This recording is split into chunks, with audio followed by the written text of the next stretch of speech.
Tuhan tuh nggak mau kita hanya menginginkan berkat dan pemakaian Tuhan. Yang Tuhan mau kita ngerti kehendak Tuhan.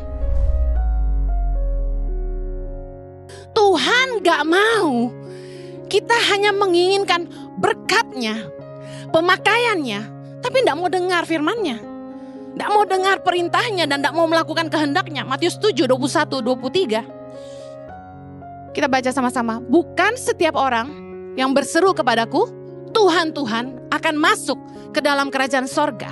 Melainkan dia yang melakukan kehendak Bapakku yang di sorga.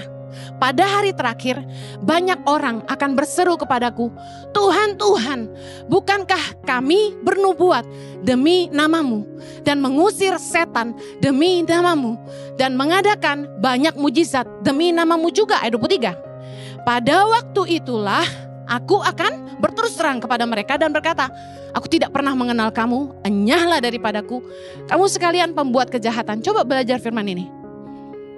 Di awal Yesus katakan di ayat 21, bukan orang yang berseru kepadaku Tuhan, Tuhan, yang akan masuk dalam kerajaan sorga, melainkan dia yang melakukan kehendak Bapakku yang di sorga. Penting gak melakukan kehendak Tuhan dalam hidup kita?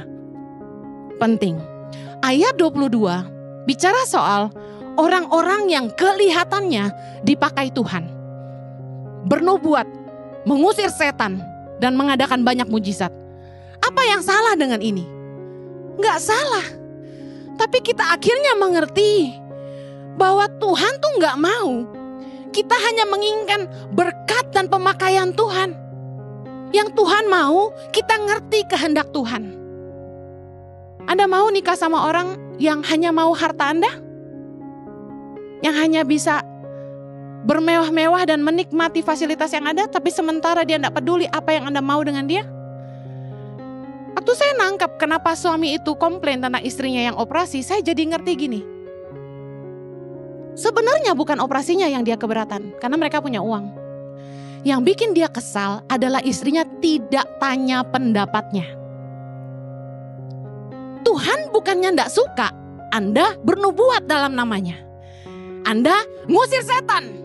Dan Anda menyembuhkan orang sakit. Semua itu baik.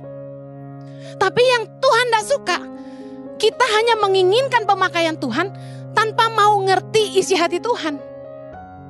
Kita tidak mau tanya sebenarnya apa kehendak Tuhan. Karena gini, belum tentu kehendak Tuhan buat kita itu sekeren pemakaian Tuhan atas hidup orang lain.